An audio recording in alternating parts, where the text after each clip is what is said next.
लोग ये आपको पीडीएफ आंसर की के साथ मिल जाएगी। 2-3 पीडीएफ पेंडिंग है, वो भी मिल जाएंगे। कहाँ? Telegram channel let's learn squad. Like share subscribe आप कर देंगे, पोल में जवाब देंगे, साथ में कमेंट्स में बताएंगे कितना आपने स्कोर किया। अंत में 30 क्वेश्चंस हैं प्रॉपर, जैसे पेपर में आते हैं। क्वेश्चन नंबर 1 देखिए फटाफट से और जवाब दीजिए। क्या कहता है क्वेश्चन नंबर 1? देखिएगा, 6 तारीख को आपकी रहेगी marathon child development and pedagogy की, और 6 मतलब यही सैटरडे। आज क्या है? थर्सडे, ट्यूसडे, वेडनेसडे, जो भी है आज, है ना? आज है वेडनेसडे, यानी थर्सडे फ्राइडे 2 दिन बीच में है। तो सैटरडे नाइट को 9 बजे ही शुरू करते हैं हम लोग। मैराथन सेशन रहेगा आपका बाल विकास का।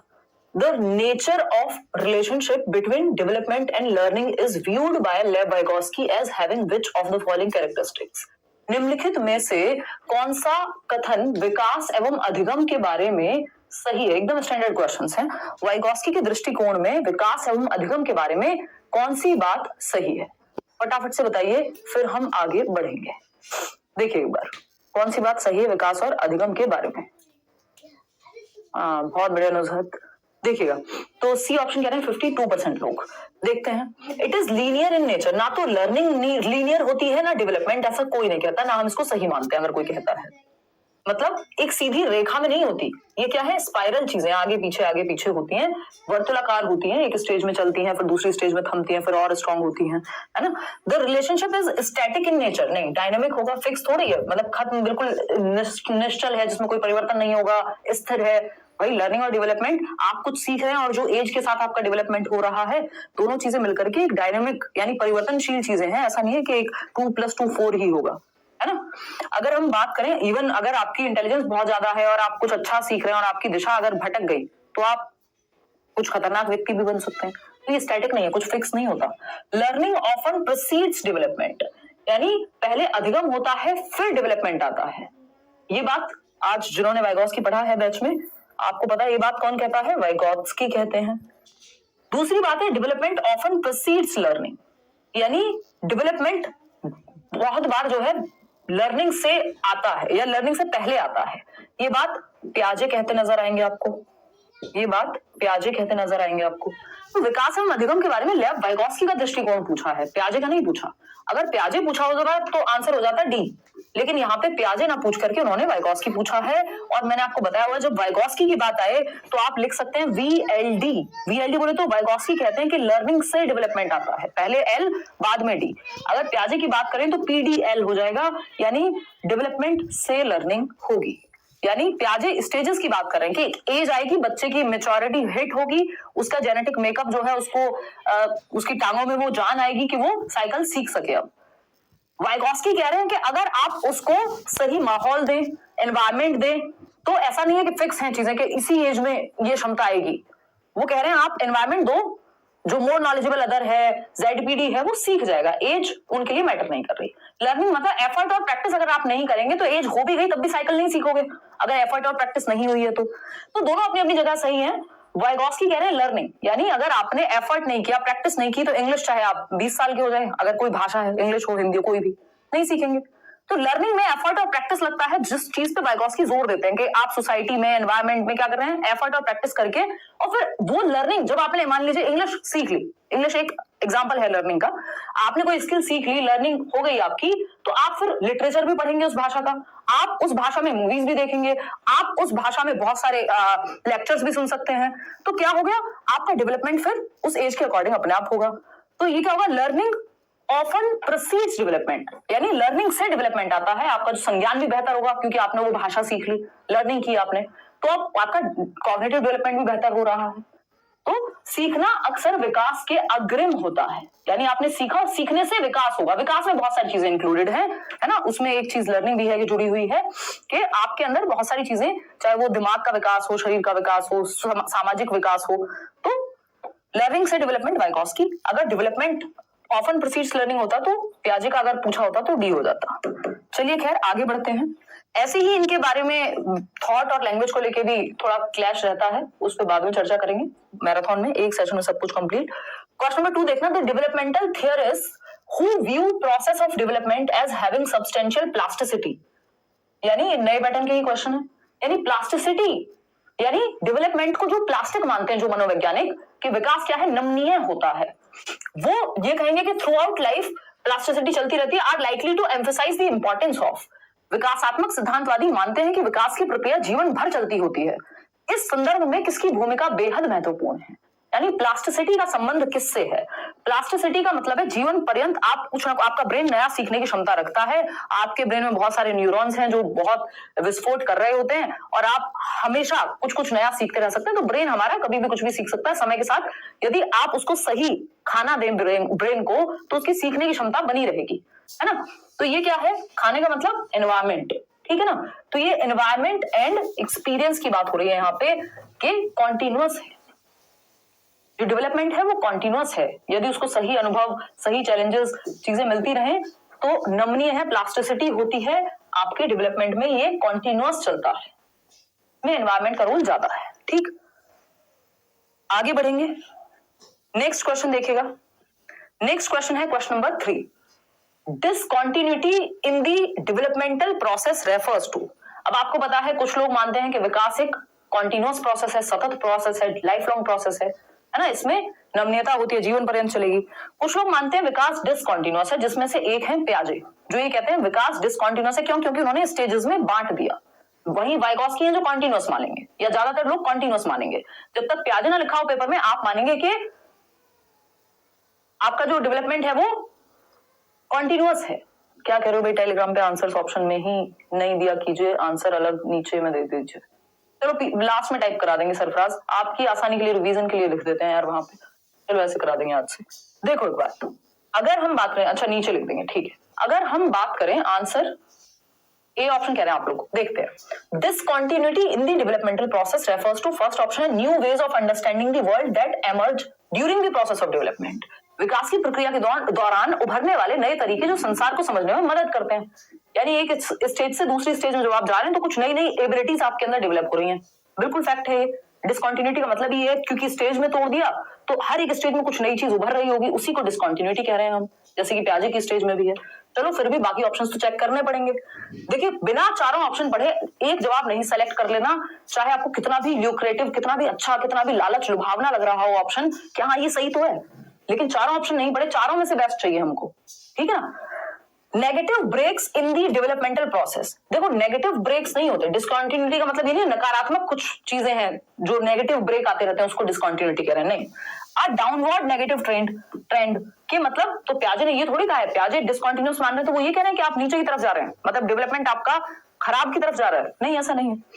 Interference in the developmental process, के इंटरफेरेंस हो रहा है विकास की प्रक्रिया में, हस्तक्षेप है, कुछ रुकावट है, ऐसा भी नहीं है स्टेजेस का मतलब, बल्कि हर स्टेज में बेहतर होता जा रहा है व्यक्ति, ठीक है ना। तो new ways of understanding the world that emerge during the process of development, विकास की प्रक्रिया के दौरान उभरने वाले नए तरीके जो संसार को समझने में मदद करते हैं। यानी हर एक स्टेज में एक नया तरीका, एक नई एबिलिटी आ रही होगी, है ना। अगर हम माने यहाँ पे 1 मिनट देखेंगे एक डायग्राम की मदद से, जल्दी में नहीं रहेंगे, है ना। इधर लिखते हैं प्याजे, इधर लिखते हैं प्याजे, और यहाँ लिखते हैं वाइगॉत्स्की। प्याजे कह रहे हैं विकास क्या है? डिसकंटिन्यूअस प्रोसेस है, ठीक है ना। कॉन्सेप्ट समझना है, विकास क्या है? डिसकंटिन्यूअस। ये जन्म से 2 वर्ष इतनी चीजें बच्चा इंद्रियों के माध्यम से सीख रहा है, एक्टिविटी करेगा, अपने हाथों से, अपनी आंखों से, अपने कानों से सोचेगा, लिटिल साइंटिस्ट है ही। फिर इस स्टेज से इससे अगली स्टेज में गए तो क्या हुआ? अब उसमें ईगो सेंट्रिज्म है, एनिमिज्म है ना, सिंबॉलिक थॉट आ गया, सिंबल से सीखने लगेगा 2 से 7 में, प्री ऑपरेशनल। अब कॉन्क्रीट ऑपरेशन में और लॉजिक भी आ गया।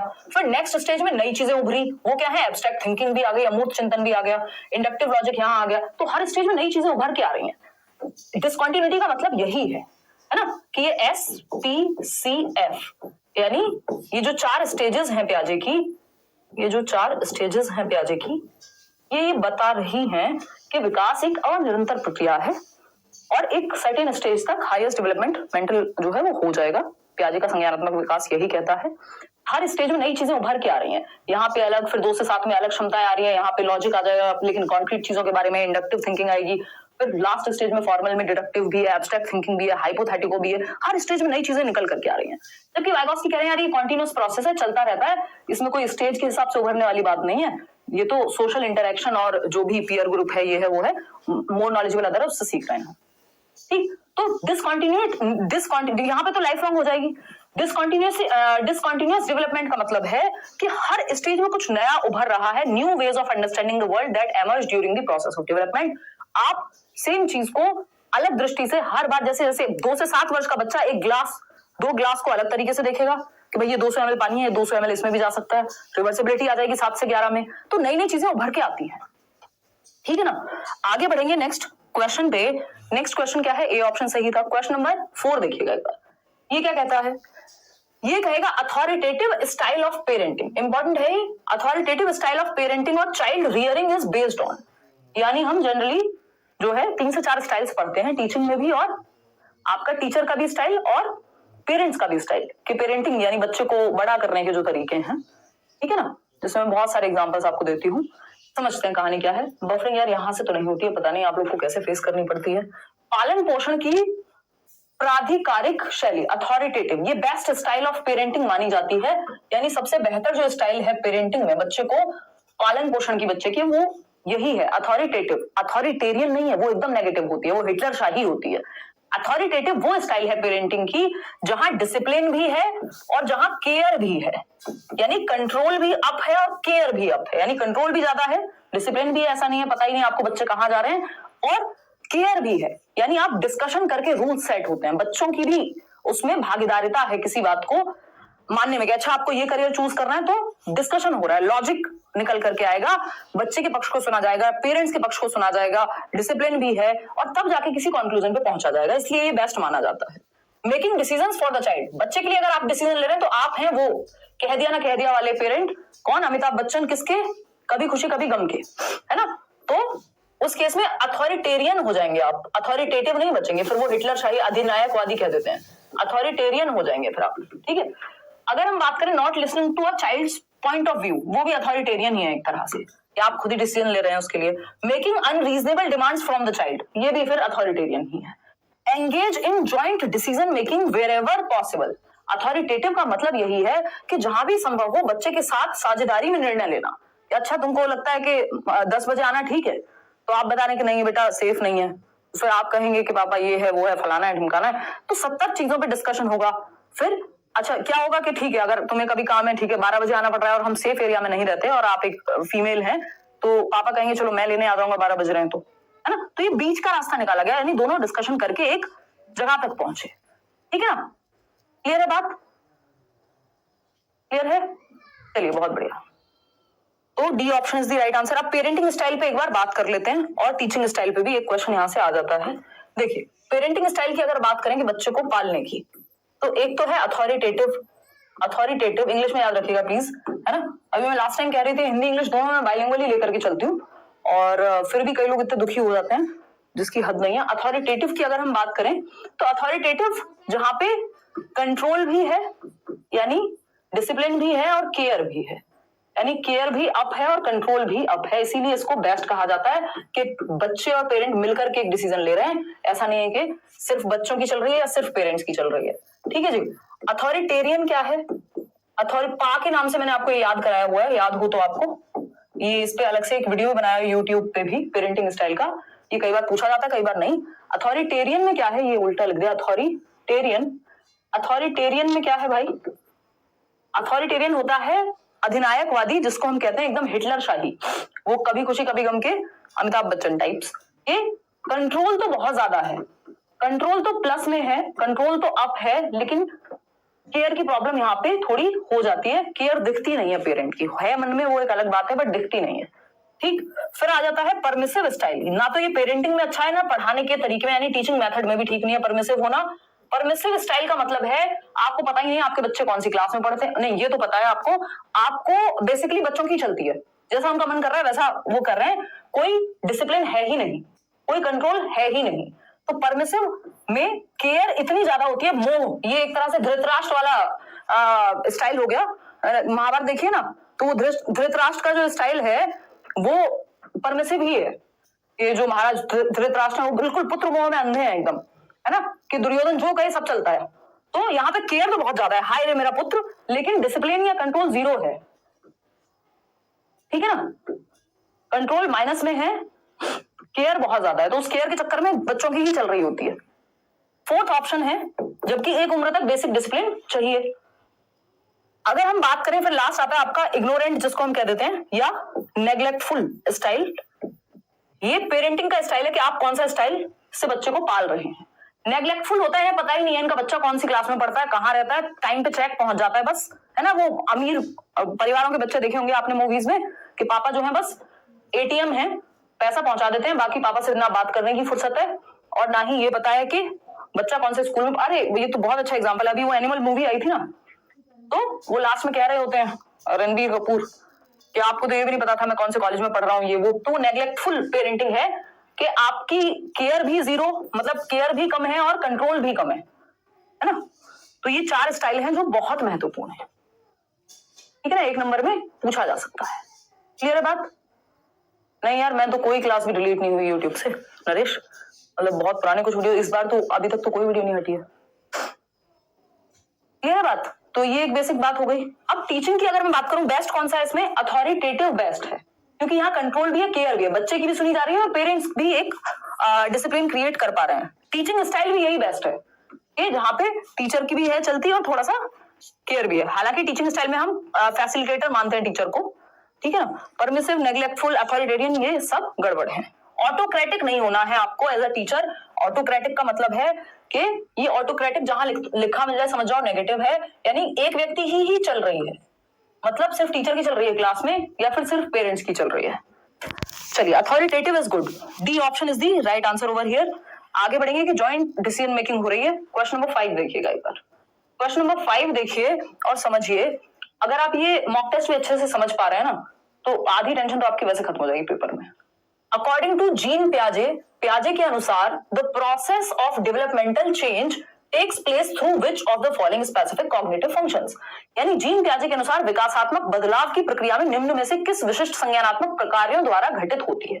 यानी जो डेवलपमेंट है पूजा, उसमें कॉग्निटिव डेवलपमेंट, दिमाग के विकास की बात कर रहे हैं पियाजे, इसको आप कॉग्निटिव डेवलपमेंट कह लो, आप इसको इंटेलेक्चुअल डेवलपमेंट, बौद्धिक विकास कह लो, संज्ञानात्मक विकास कह लो, है ना। इसको आप मेंटल डेवलपमेंट, मानसिक विकास कह लो, कि बच्चे का दिमाग कैसे 4 स्टेजेस में विकसित होता है, ये बात पियाजे करते हैं। तो कौन सी प्रोसेस है डेवलपमेंटल चेंज की? डेवलपमेंटल चेंज की कौन सी प्रोसेस है जिसके द्वारा कॉग्निटिव फंक्शन, यानी आपका जो स्कीमा है, स्कीमा मतलब जो ब्रेन में भरी हुई चीजें हैं, वो अपडेटेड रहता है या चेंज हो पाता है। एक्सपीरियंस एंड सोशल ट्रांसमिशन नहीं, अडेप्टेशन की प्रक्रिया है जिसमें आता है एसिमिलेशन एंड एकोमोडेशन। एसिमिलेशन और एकोमोडेशन किसके अंदर आते हैं? अनुकूलन यानी अडेप्टेशन के अंदर, कि या तो आप कुछ जोड़ते हैं अपने स्कीमा में जिसको हम एसिमिलेशन कहते हैं, fitting something new into your previous schema. Schema होता है जो प्रीवियस नॉलेज, आपका पूर्व ज्ञान है आपके दिमाग में, जैसे स्टोरेज है बेसिकली आपके ब्रेन की, जैसे आपके फोन में स्टोरेज होती है कि आपने, ठीक है, एक नंबर था आपके पास, उसमें किसी और व्यक्ति का, मतलब सेम व्यक्ति का, मान लीजिए आपकी मदर के पास एक फोन नंबर है, आपके पास ऐड है आपके स्कीमा में, आपने एक और नंबर मम्मी ने लिया और आपने ऐड कर लिया उसी में, है ना। माँ 1 या माँ के अंदर ही आपने ऐड कर लिया उसको, एक स्कीमा में एसिमिलेट कर लिया। एकोमोडेट करना क्या है? जब आप पुराना नंबर डिलीट कर रहे हैं और एक नया नंबर लेकर के आ रहे हैं, यानी प्रीवियस स्कीमा में आपने मॉडिफिकेशन किया है, चेंज किया है। तो ये है एसिमिलेशन एंड एकोमोडेशन, जिसको अडेप्टेशन की प्रक्रिया में डालेंगे हम, और अनुकूलन, ठीक है ना। मैचुरेशन एंड एक्सपीरियंस का यहाँ सेंस नहीं बनता, क्योंकि कॉग्निटिव फंक्शन को बैलेंस करने के लिए एसिमिलेशन और एकोमोडेशन ही एकमात्र सही तरीका यहाँ पे होगा। क्वेश्चन नंबर 6 देखिएगा, ये क्या कहता है भाई? ये कहता है कि अ 5-year-old चाइल्ड, एक 5 साल का बच्चा है, वॉज गिवन 10 पेबल्स, 10 उसको कंकड़ दिए गए, पत्थर दिए गए खेलने के लिए, पिट्ठू बोलते हैं ना जिनको हम। She put the pebbles in different formations, for example a short line, a long line, यानी 10 पत्थर दिए गए, पहले एक छोटी लाइन बनाई पास रख के, फिर एक बड़ी लाइन बनाई दूर दूर करके, ये मैंने आपको उस दिन भी बताया था, कंजर्वेशन के कई प्रकार होते हैं, फिर और एक बड़ी लाइन बनाई, एक पत्थर 10 पत्थर लेके सर्कल बनाया उनसे, यानी अलग अलग शेप क्रिएट करने की कोशिश बच्ची कर रही है। She counted these pebbles repeatedly, अब वो यहाँ इस लाइन में भी पत्थर गिन रही है, फिर इसमें, फिर सर्कल में गिन रही है कि 10 ही है ना। Which of the following cognitive schemas is she attempting to attain according to gene पियाजे? पियाजे के अनुसार यह बच्ची निम्न में से किस संज्ञानात्मक स्कीमा को ग्रहण करने की कोशिश कर रही है? कि वो अलग अलग शेप में उन 6 पत्थरों को रख के, 10 पत्थरों को रख के, और ये देखने की कोशिश कर रही है कि ये सेम ही है क्या, ये 10 पत्थर ही है क्या, ज्यादा कम तो नहीं हुए शेप के बदलने से। ये क्या है? सीरिएशन है। सीरिएशन तो घटते से बढ़ते क्रम में या बढ़ते से घटते क्रम में होता है ना, असेंडिंग डिसेंडिंग ऑर्डर जिसको हम कहते हैं। ट्रांजिटिव इन्फेरेंस होता है, ये बड़ा है इससे, ये बड़ा है इससे, जो रीजनिंग टाइप की चीजें होती हैं, ए बड़ा है बी से, बी बड़ा है सी से, तो वो भी नहीं है। नॉमिनल स्केल, यानी कोई नॉमिनल स्केल की वैल्यू की बात हो रही है, सांकेतिक मापदंड है ये नहीं, ऐसा थोड़ी कि 1 सेंटीमीटर बराबर इतना मान लिया है यहाँ पे, नहीं। कंजर्वेशन ऑफ नंबर्स है। कंजर्वेशन कई प्रकार का होता है। कंजर्वेशन ऑफ शेप्स हो सकता है कि वो अलग अलग शेप में चीजों को समझने की कोशिश कर रही हो। उस दिन बताया था कई प्रकार के कंजर्वेशन होते हैं। तो इस संख्या का संरक्षण है कि उसको लग रहा है ये 10 ही रहेंगे क्या, है ना, कि ये 10 एक एक के सिक्के हैं, इनको छोटी लाइन में रखूं, पास पास रखूं, दूर दूर रखूं, इनका सर्कल बना दूं, रहेंगे 10 ही। तो कंजर्वेशन ऑफ नंबर। कंजर्वेशन क्या है? जब आपको पता चले शेप और साइज के बदलने से क्वांटिटी या वॉल्यूम चेंज नहीं होता। आगे बढ़ते हैं, और ये कब आता है? सीसीएस 7 से 11 वर्ष कॉन्क्रीट ऑपरेशनल स्टेज में। क्वेश्चन नंबर 7 देखिए, according to Lev Vygotsky the process of cognitive development is mediated by. Vygotsky के अनुसार संज्ञानात्मक विकास के लिए निम्न में से किसकी मध्यस्थता आवश्यक है? संज्ञानात्मक मतलब आपके दिमाग का विकास, आपकी समझ का विकास, उसके लिए किसकी आवश्यकता है एज पर वाइगोस्की? बताइएगा एक बार फटाफट से। पहला ऑप्शन है, आपको पता है, सोसाइटी, कल्चर और लैंग्वेज। ये 3 SCL, जैसे BPL कार्ड होता है ऐसा हमने SCL कार्ड बनाया हुआ है वाइगोस्की के लिए, याद रखने के लिए, है ना। इसका ऐसा कुछ नहीं कि हम BPL से कुछ और कहना चाह रहे हैं, बट यहाँ पे हम याद रखने के लिए हमारा निमोनिक है, शॉर्ट फॉर्म है, ठीक। तो SCL मतलब cultural tool, society, culture, language, इनमें से कुछ होगा। ये अनुसार संज्ञानात्मक विकास के लिए क्या जरूरी है? ये 3 मुख्य चीजें हैं। तो सांस्कृतिक औजार लिखा हुआ है, ये ऐसे ही आया हुआ था पेपर में, या सांस्कृतिक यंत्र कह सकते हैं, यानी कल्चरल टूल क्या हो सकते हैं? हमारे त्योहार हो सकते हैं, हमारी संस्कृति में चलने वाले ग्रंथ हो सकते हैं, हमारा रहन सहन हो सकता है, बहुत सारी चीजें कल्चरल टूल्स में आती हैं। हमारी किस्से कहानियां हो सकती हैं, किंवदंतियां हो सकती हैं, ठीक है जी बात। तो ये एक बेसिक सी बात है। टीडीपी में 26 से 28, हिंदी इंग्लिश में 20 के अप्रोक्स और मैथ साइंस में 45 अप्रोक्स आता है प्रीवियस ईयर सॉल्व करने पे, लेकिन कॉन्फिडेंस डाउन है। कितना हो गया भाई, है ये बताओ? 70 इधर हो गया और ये 90, मतलब 90 के पार जा रहे हो आप, ठीक है, कोई दिक्कत नहीं है भाई। अभी आप नंबर मत गिनो, अभी आप ये देखो जहां गलती हो रही है उसको सुधारना है ना। मॉक टेस्ट को लेके बहुत ज्यादा चिंता भी नहीं करनी। मॉक टेस्ट का इस्तेमाल बस इसलिए करो कि पेपर टाइम पे निपट जाए अभी के लिए, क्योंकि अभी आप जितना पढ़ोगे उतना अच्छा है, बजाय कि ये देखने के नंबर कम हो रहे हैं कि ज्यादा। एनालिसिस करो उसका। सांस्कृतिक औजार यानी कल्चरल टूल्स, बात तो सही लग रही है, फिर भी पढ़ेंगे बाकी options. Cultural modes, cultural signifiers, derivatives, सब फालतू बातें हैं। कल्चर क्या है? कल्चरल टूल्स, जिसमें भाषा हो सकती है, बहुत सारी चीजें हो सकती हैं। तो सोसाइटी, कल्चर और लैंग्वेज। चलिए खैर, लैंग्वेज को भी उन्होंने टूल कहा है। क्वेश्चन नंबर 8 देखिएगा। क्वेश्चन नंबर 8 देखिए, development in zone of proximal development, जिसको हम ZPD कहते हैं। देख लो आजकल जब से पेपर ऑनलाइन हुआ और इस बार ऑफलाइन वाले में भी 4 से 5 4 क्वेश्चन थे वाइगोस्की पे, सीधे सीधे एक सेट में बहुत सारे क्वेश्चन वाइगोस्की को लेके आते हैं, है ना। तो इनकी थियरी को अच्छे से समझना जरूरी है। Development in zone of proximal development according to Lev Vygotsky can be facilitated through, यानी जो ZPD होती है, ZPD क्या होता है? वो दायरा संभावित विकास का क्षेत्र। क्या आप खुद से सॉल्व करते थे तो आपके 20 नंबर आते थे 30 में से? अब आपने जब मॉक टेस्ट देना शुरू किया, एनालिसिस करना शुरू किया, थियरीज पढ़ी लेट्स लर्न पे आके, नोट्स पढ़े फ्री, या बैच में आपने एडमिशन लिया, तो आपको टीचर की मदद मिली और आपके नंबर 28 आ रहे हैं अभी, जैसे कोई बता रहा था। तो इसका मतलब आप में पोटेंशियल है, 28 और 30 नंबर लाने की संभावना है यदि मदद मिल जाए। तो ZPD वो दायरा है जो आप खुद से कर सकते हैं इंडिपेंडेंटली, और किसी की मदद से कर सकते हैं। उन दोनों के बीच के डिफरेंस को ZPD कहते हैं। कोलैबोरेटिव डायलॉग यानी सहयोगात्मक संवाद, वो ZPD में मदद करेगा। ऑब्जर्वेशनल लर्निंग बेंड्यूरा की थियरी है, यहाँ कोई रोल नहीं है इसका। रिवर्सिबल थिंकिंग का भी यहाँ कोई रोल नहीं है। एक्सपोजिटरी टीचिंग नेगेटिव होता है कि भर दिया आपने दिमाग में कुछ। तो वाइगोस्की के अनुसार एक ही ऑप्शन है जहां ग्रुप में सीख रहा हो बच्चा, जहां एक्टिव हो, वो है कोलैबोरेटिव संवाद यानी सहयोगात्मक अधिगम, कि बच्चे ग्रुप में एक दूसरे से मदद ले रहे हैं, सीख रहे हैं। तो ZPD वो जो दायरा बढ़ता जाएगा, जितनी संभावना है वो बेहतर होती जाएगी सीखने की। आगे बढ़ेंगे नेक्स्ट क्वेश्चन पे। नेक्स्ट क्वेश्चन, वैसे भी कुछ वर्ड्स हैं जो मैं आपको बता देती हूँ, एक मिनट रुकना, पोल मत देना, देखना एक बार।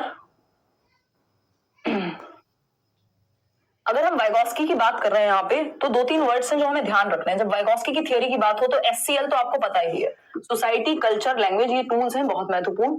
फिर ZPD आपको पता है वो दायरा जहां संभावना है सीखने की। स्कैफोल्डिंग एक टेम्परेरी हेल्प की प्रोसेस है, मचान जिसको कह देते हैं हम।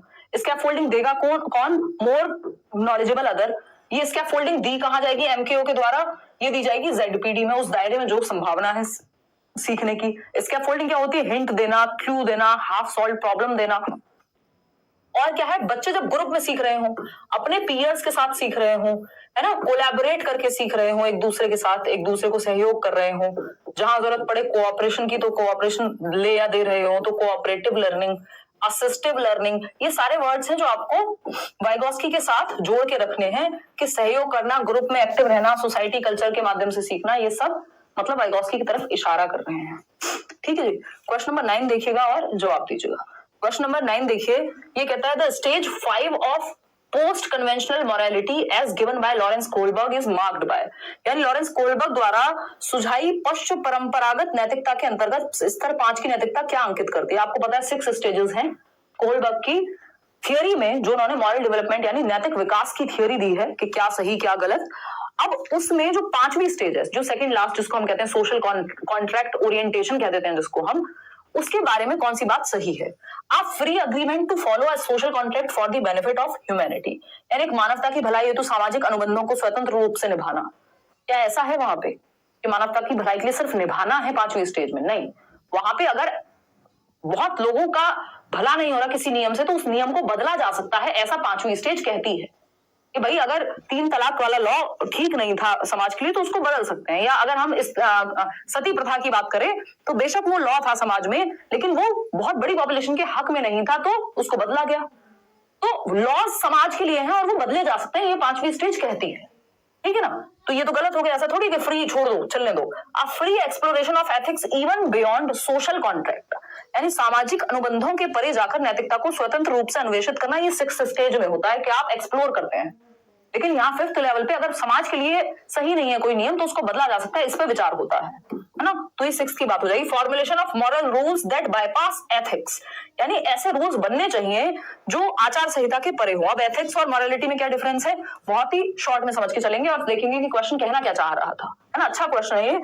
The need to appear to be a good person, अच्छा तो गुड बॉय नाइस गर्ल हो जाएगा वो तो, ठीक है ना? कई लोग हैं जो इसमें बी के पीछे पड़े हुए हैं, बी कह रहे हैं ऑप्शन।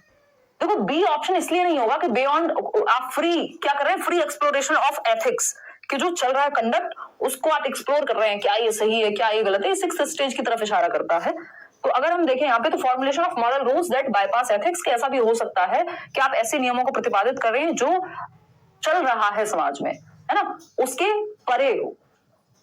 खैर आते हैं नेक्स्ट क्वेश्चन पे, चलेंगे एक बार। यहाँ हम एथिक्स और मॉरलिटी की बात कर रहे थे। एथिक्स की बेसिकली सिंपल बात यह है कि जो चीजें चल रही हैं समाज में, एक एथिकली अगर हम देखें, अगर हम भारत में देखें तो एक कलेक्टिविस्ट सोसाइटी है इंडियन सोसाइटी, जिसको हम कहते हैं कि हम परिवार को साथ लेके चलते हैं, है ना? और अगर हम वेस्टर्न कंट्रीज को देख लें तो उनको कहा जाता है कि इंडिविजुअलिस्टिक सोसाइटी है, वहां पे इंडिविजुअल की लाइफ ज्यादा महत्वपूर्ण है, परिवार के ऊपर इंडिविजुअल है ना? तो अगर हम देखें यहाँ पे तो हमारी कंट्री में अगर किसी माँ बाप को अगर वृद्ध आश्रम भेज दिया जाए तो हम उसको एथिकली गलत मानते हैं, यानी जो सोसाइटी का कलेक्टिविस्ट व्यू है, वो जो सेट प्रिंसिपल्स हैं उनको हम एथिक्स कहते हैं। मॉरलिटी की अगर हम बात करें तो मॉरलिटी पर्सनल चॉइस हो सकती है किसी के लिए, जो मान लीजिए कोई अगर वृद्ध आश्रम भेज रहा है तो हो सकता है उसकी पर्सनल वैल्यू में उसको वो गलत ना लग रहा हो, है ना? तो वो एथिकली रॉन्ग हो गई वो चीज, क्योंकि एज अ सोसाइटी हम उस चीज को गलत मानते हैं, वो हमारा कोड ऑफ कंडक्ट नहीं है। बट एक पर्सनल लेवल पे मॉरली एक व्यक्ति के लिए वो चीज सही हो सकती है। तो इस चीज का यहाँ पे एक ऐसे फॉर्मुलेशन ऑफ मॉरल रूल्स, ऐसे रूल्स बनाना जो एथिक्स के परे हो, यानी मान लीजिए अगर समाज का भला नहीं हो रहा, आपने कुछ एथिक्स ऐसे बनाए हुए हैं, तो उसके आगे भी जाकर के आप रूल्स क्या कर सकते हो, फॉर्मुलेट कर सकते हो, नए रूल्स को लाया जा सकता है यदि पुराने रूल्स से भला ना हो रहा हो तो। यही बात अभी हम सती प्रथा में भी कर रहे थे, ठीक है ना? तो C option is the right answer over here. आगे बढ़ेंगे क्वेश्चन नंबर 10 पर। ये क्या कहता है भाई? क्वेश्चन नंबर 10 कहता है a progressive educator need to embody which of the following attributes within a classroom. एक प्रगतिशील शिक्षिका यानी एक ऐसी टीचर जो समय के साथ आगे बढ़ रही है, जो जॉन डुई को मानती है, जो चाइल्ड सेंटर्ड एजुकेशन को मानती है, लर्नर सेंटर्ड या बाल केंद्रित शिक्षा को प्रमोट करती है, जो आज के समय की शिक्षिका है।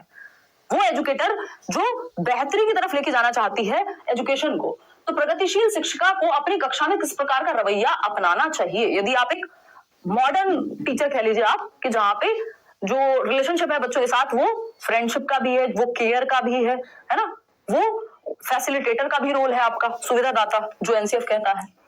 एम्पैथी, हाँ एम्पैथी होनी चाहिए कि आप बच्चे के दर्द समझ सकें, ठीक है ना? कंट्रोल बहुत बेहतर हम नहीं मानते, बट चलो इसको अभी ठंडे बस्ते में रखते हैं, देखेंगे इस पर रिव्यू करेंगे। केयर पॉजिटिव है, ये हमें थोड़ा नेगेटिव लग रहा है। चलो एम्पैथी ठीक है, कंट्रोल अगेन और डिसिप्लिन दोनों साथ में दे दिए। डिसिप्लिन एक बार को हम कह सकते थे, बट कंट्रोल तो अब हमें पता लग गया कि भैया नेगेटिव ही जा रहा है। एम्पैथी, रियलनेस और केयर, कोशिश करनी है डिसिप्लिन, कंट्रोल, ये सब चीजों से बच सके अगर हम, तो ज्यादा बेहतर। डिसिप्लिन एक बार को फिर भी ठीक था, कंट्रोल नेगेटिव वर्ड है। कंट्रोल का मतलब है आप चाह रहे हैं कि आपके हिसाब से चीजें हो, जबकि डिसिप्लिन है एक तरह से कि जो चीजें नीडेड हो वो हो।